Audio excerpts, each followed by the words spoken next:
حضرت ابو ہریرہ فرماتے ہیں رضی اللہ تعالیٰ عنہ کہ بھوک کی شدت سے میری کمر دوری ہو گئی، تو میں ڈرا کہ کوئی مجھے نقصان نہ ہو، تو مسجد نبوی کے ایسے گوشے پہ بیٹھ گیا جہاں لوگوں کا گزر ہوتا تھا۔ میرا خیال یہ تھا کہ کوئی شخص مجھے دیکھے گا اور دیکھ کر کے پہچان جائے گا کہ مسئلہ کیا ہے، لیکن جو بھی گزرتا سلام کر کے چلا جاتا، شاید اسے جلدی ہوتی یا پھر ہستی پلکوں کے نیچے غم بھی پلتے ہیں، مگر کون دیکھتا ہے اتنی گہرائی میں۔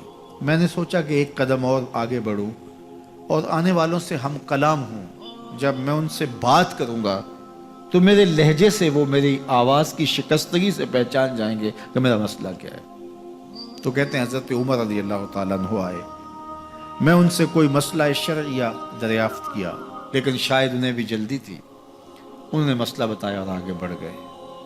میں پریشان تھا کہ حضرت سیدنا صدیق اکبر رضی اللہ تعالیٰ عنہ آئے۔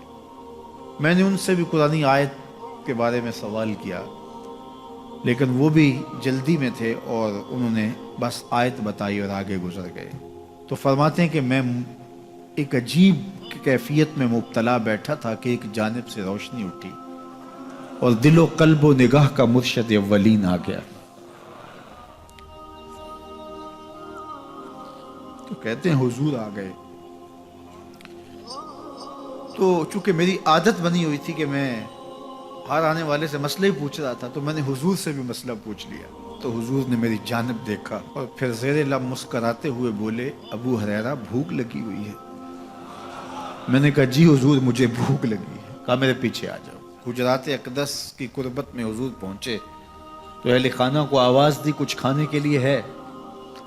تو انہوں نے کہا دودھ کا ایک پیالہ ہے۔ مجھے فرمانے لگے ابو ہریرہ وہ جو صفہ کے چبوترے پہ بیٹھے ہیں جاؤ ان کو بلا لاؤ۔ کہتے ہیں دودھ کا ایک پیالہ، اور مجھے تسکین ہوئی تھی، لیکن 70 آدمی بیٹھے تھے وہاں۔ خیر حکم تھا، میں بلا لایا، میرے ہاتھ میں دودھ کا پیالہ دیا، کہا ابو ہریرہ دائیں سے شروع ہو جاؤ۔ اب میں ایک شخص کو پیالہ دیا اور دودھ کو دیکھنے لگا، اور وہ سیراب ہو کے گٹا گٹ پینے لگا، اپنی بھوک اور پیاس مٹا چکا، اور میں نے دیکھا کہ ایک قطرہ بھی کم نہیں ہوا۔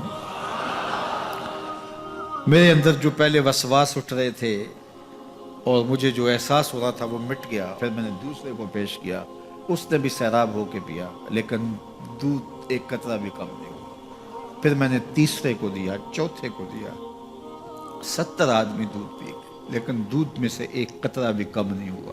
لگتا تھا رب نے اس دودھ کا تعلق حوض کوثر سے جوڑ دیا۔ تو حضور نے فرمایا ابو ہریرہ، میں نے کہا جی حضور۔ فرمایا کون باقی؟ میں نے کہا حضور ایک آپ باقی اور ایک میں باقی۔ تو فرمایا اب تم پیو۔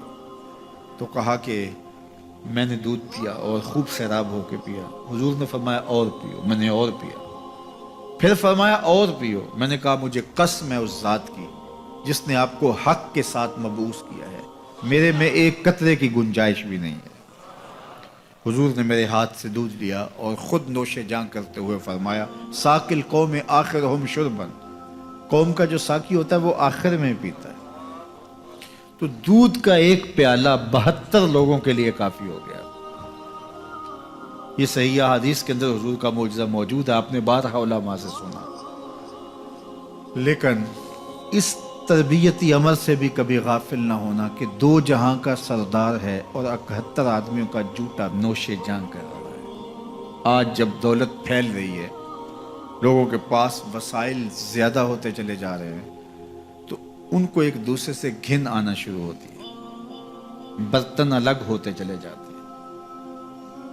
کسی زمانے میں تمام افراد ایک ہی برتن میں بیٹھ کے کھاتے تھے۔ پہلے یہ ہوتا تھا ایک گلی میں 2 امیر رہتے تھے، 4 غریب رہتے تھے، 2-3 مخیر حضرات اور جو ہے وہ کچھ متوسط لوگ رہتے تھے، اور ایک چھوٹا سا کنبہ اور قبیلہ ہوتا تھا، اور وہ ایک دوسرے کی ضرورتوں کا خیال رکھتے تھے۔ پیسے زیادہ آ گئے تو اب امیروں کو اس گلی سے گھن آنے لگی، تو وہ وہاں سے نقل مکانی کر گئے، انہیں وہاں رہنا اچھا نہیں لگتا۔ تو یہ بات ذہن میں رکھیے گا کہ ہمارے دین نے ہمیں ایک دوسرے کے دکھ بانٹنے کی تلقین کی ہے، ایک دوسرے کے قریب ہو کے رہیں اور ان کی ضرورتوں کا خیال رکھیں۔